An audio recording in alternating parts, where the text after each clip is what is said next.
Life is full of challenges we can't control. It's frustrating, demoralizing, and yes, it feels unfair. We might believe we deserve better systems, and that belief is valid. But Stoicism reminds us of a timeless truth. Focus on what you can control. In an election year like 2024, this lesson becomes more important than ever. Imagine what Marcus Aurelius, the philosopher king who was wary of immense power, yet bore it with responsibility, would think today. What would the ancient Stoics, those who experienced democracy in Greece and the Republic of Rome, say about our duty in modern politics? You might think politics is toxic, divisive, or beneath the serenity Stoicism promotes. But here's the reality. Many of history's greatest Stoics weren't just philosophers. They were politicians, leaders, and public servants. They didn't retreat from public life. They engaged with it fully, believing that virtue requires action. Why does this matter? Because if those of us who strive for integrity and wisdom refuse to participate, we surrender the field to those driven by selfishness and corruption. Pericles once warned that when good people disengage, they leave power to those who shouldn't wield it. Maybe you're thinking, my vote doesn't matter. But history tells us otherwise. The 2016 US presidential election was decided by just 77,000 votes across 3 states. Local elections? Sometimes they come down to just a handful of ballots. Imagine an election decided by 2 votes, because that's exactly what happened in a small Texas town. Every vote counts, and yours might be the one that tips the balance. And yet, half of eligible voters often don't show up. Why? Some think it's pointless. But that apathy gives power to those who thrive on your silence. Stoicism teaches us to focus on our sphere of control, and voting is firmly within that sphere. You might say, but I don't like any of the candidates. It feels like choosing between 2 evils. Welcome to adulthood. Life isn't about perfect choices. It's about making the best choice available. Marcus Aurelius himself warned against waiting for Plato's ideal republic, because it doesn't exist. We must navigate the world as it is, not as we wish it to be. So when faced with imperfection, what should you do? You engage. You vote. You make the best choice possible. You don't let cynicism or frustration silence you. Because the one thing you can control is whether you show up and make your voice heard. That's what the Stoics would do. And it's what you should do too. In history, there are moments when leadership is tested not by the grand gestures, but by the smaller choices that shape a leader's character. Take, for example, the situation of a principled Roman leader who sought an alliance through marriage, a common practice in those days. He proposed a marriage into the Co family, expecting it to secure his political position. Interestingly, the women in Co's family were quite open to the idea. But Co, a man of strong values, refused. His stance was clear. He would not allow himself or his family to be bought through a marriage alliance. He wasn't going to play the political game this way. In his mind, it was every man for himself. Plutarch, the biographer whose grandson would later become the philosophy teacher of Marcus Aurelius, saw Co's decision with a touch of regret. In hindsight, Plutarch believed that by refusing this alliance, Co unintentionally contributed to the collapse of the Roman Republic. His unwillingness to compromise, to make decisions based on the lesser of 2 evils, ultimately paved the way for a future where political deals, much like the one he rejected, would become the norm. Instead of forging alliances with powerful figures to stabilize the state, Co's rigid principles led to missed opportunities. Meanwhile, his rival, Pompey, took a similar approach but ended up securing a marriage alliance with Caesar, an alliance that would help him strengthen his political power. This brings us to an essential question. What makes a good leader?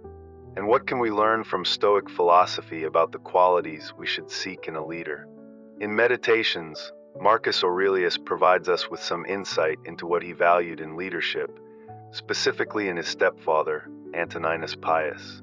Marcus revered Antoninus, and it's said that of all the figures in his life, none was more influential than him.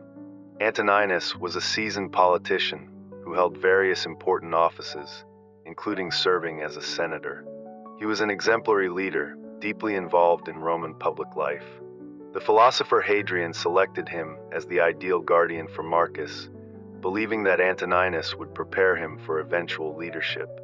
Interestingly, Hadrian likely expected Marcus to be his successor only after a few years, but Marcus ended up learning from Antoninus for over 2 decades. During this time, he absorbed lessons that would shape his approach to leadership. In Meditations, Marcus lists the virtues he admired most in Antoninus.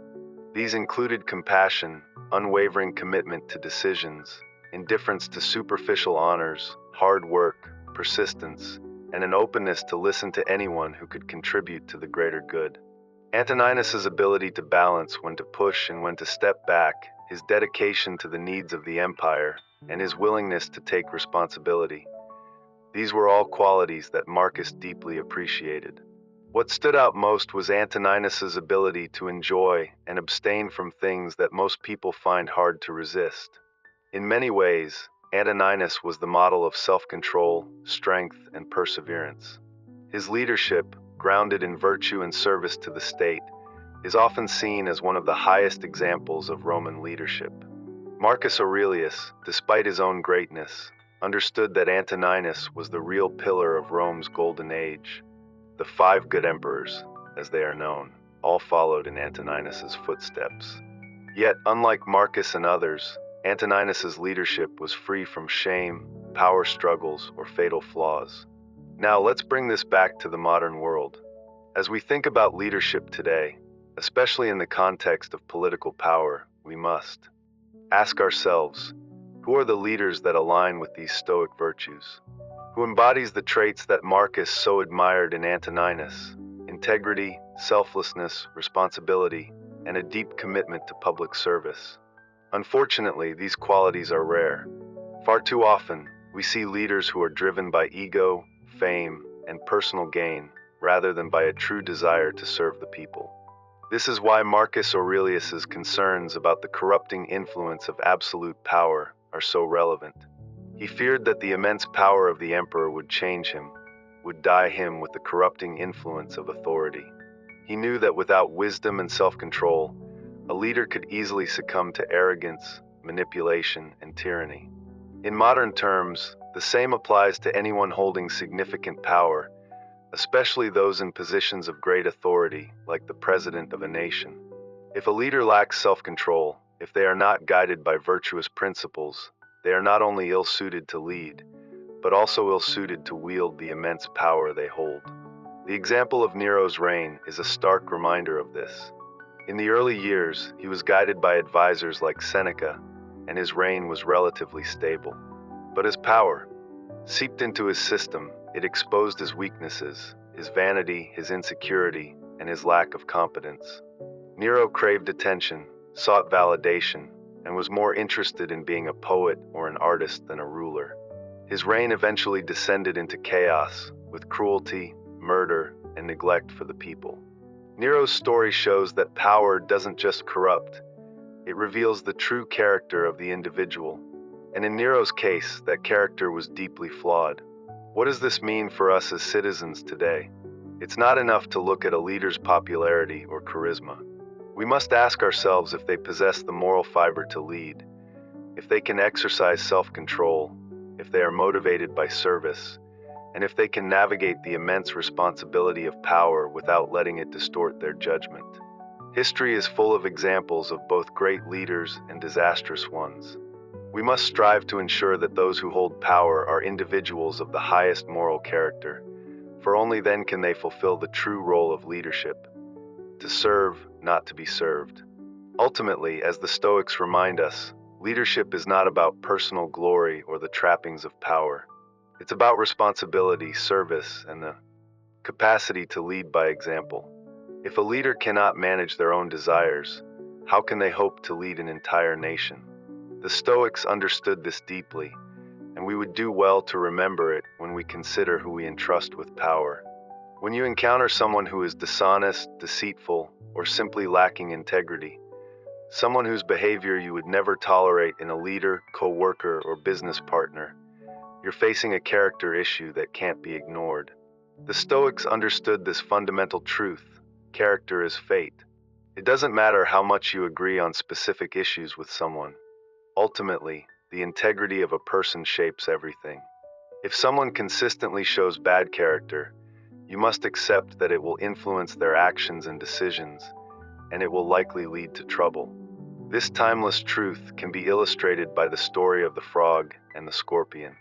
In this fable, a scorpion asks a frog for a ride across a stream, assuring him that he won't sting him. But halfway through, the scorpion stings the frog, fatally wounding him. As the frog dies, he asks, "Why did you do that?" The scorpion simply replies, "What do you expect? I'm a scorpion." The message here is clear. When someone shows you who they are, believe them. A person's character cannot be changed in the moment, especially in high-stakes roles like leadership. Musonius Rufus, a Stoic philosopher, highlighted the importance of virtue in leadership, stating that every ruler must be a philosopher, and every philosopher must possess the noble character of a ruler. In his view, character and virtue should be the ultimate qualifiers for leadership positions. You cannot place someone of bad character in power, no matter how skilled they may appear in other areas. Their lack of integrity will always undermine their ability to lead. When it comes to political decisions, many people adopt a mindset of indifference, thinking that their vote or involvement won't significantly impact their lives. It's true that, for some, political shifts may not affect them in any major way. But the truth is, politics affects everyone.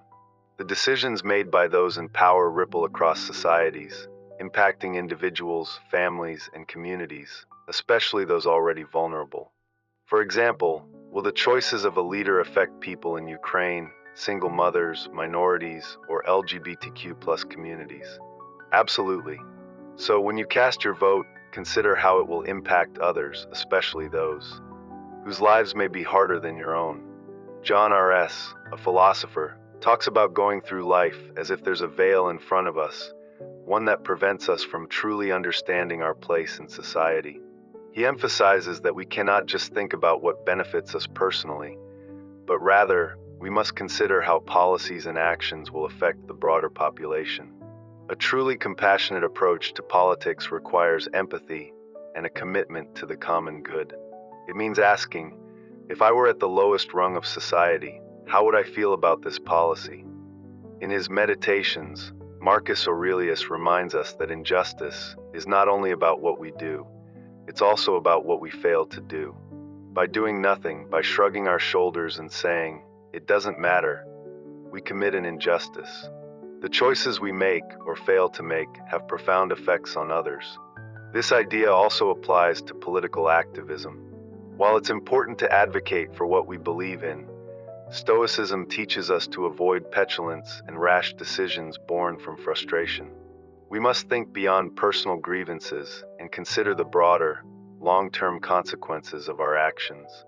It's crucial to avoid burning bridges simply because someone doesn't meet all of our criteria or because they don't align with our views in every regard.